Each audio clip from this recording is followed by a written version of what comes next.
kusimama kwa ajili ya kunasihi kwa ajili ya Allah, kwa ajili ya kitabu cha Allah, kwa ajili ya mtume wa Allah, kwa ajili ya viongozi wa Uislamu kwa ujumla, kwa ajili ya kutakiana kheri Waislamu wote. Awe inahitajia sana watu hawa. Jamii na miji imejaa walaghai, wezi, vibaraka, wadanganyifu. Misikiti imejaa wengi wapigaji, kama wanavyosema wenyewe vijana mtaani. Wengi wamejaa wapigaji, wengi mitaani wapo. Kwa yupo anasimama kama anafanya dawa, kumbe malengo ni mengine. Miji imejaa watu hao, vijiji vimejaa watu hao. Si kwamba vijiji hivyo, miji hiyo, wilaya hizo, misikiti hiyo hakuna Qur'ani misahafu misikitini imo, wala hakuna mashekhe waliosoma pia wamo, ila hawana malengo hayo yaliyokusudiwa katika hii dawa. Hawana malengo haya.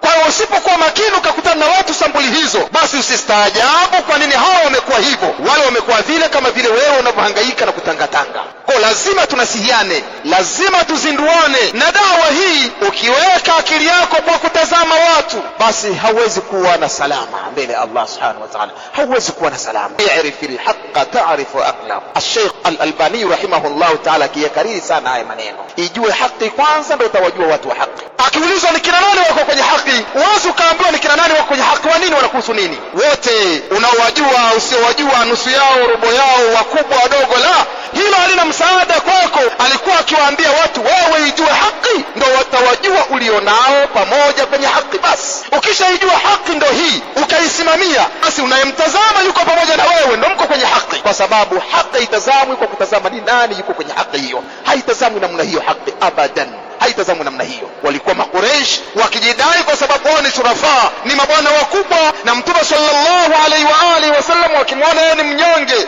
bali wakimwona pamoja na wale aliokuwa nao, wa hakadha katika zama za rusul wal anbiya. Kwa hiyo haki haikutazamwa namna hiyo ndugu zangu. Haki inatazamwa kwa kuipima haki, kwa kuipima haki.